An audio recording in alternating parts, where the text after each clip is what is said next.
ஆ, மரணம் வரும். அடுத்தது ஃபர்சக் வாழ்க்கை, மண்ணறையில் எவ்வளோ கொடுமைப்படுத்தப்பட போகிறோமோ, நல்லடியர்களாக அல்லாஹ்வுடைய இன்ஷா அல்லாஹ் நல்லடியர்களாக நம்ம இருக்கணும். அப்படி இருக்கிறப்போ ஃபர்சக்ங்கிற மண்ணறை நமக்கு பூந்தோட்டமாகவே தோட்டமாகவே இருக்கும். அடுத்தது கியாமத்து நாள் வரும். கியாமத்தில் உள்ள மஹ்ஷரில் மக்கள் ஒன்று கூடுவார்கள்.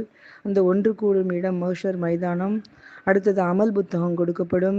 அமல் புத்தகம் வலதுபுறம் கொடுக்கப்பட்டால் ஹைர் அல்ஹம்துலில்லா, மாஷா அல்லா, சுபஹான் அல்லா. அப்படி இல்லைன்னா முதுகு பக்கமாகவோ பின்புறமாகவோ கொடுக்கப்படும். நடுக்கத்தோடு தான் வாங்கணும். கணக்கெடுப்பு, அடுத்தது கணக்கெடுப்பு நடக்கும். ஹிசாப் அப்படிங்கிற கணக்கெடுப்பு. மீசான் திராசில் நன்மை தீமை எடை போடுவாங்க.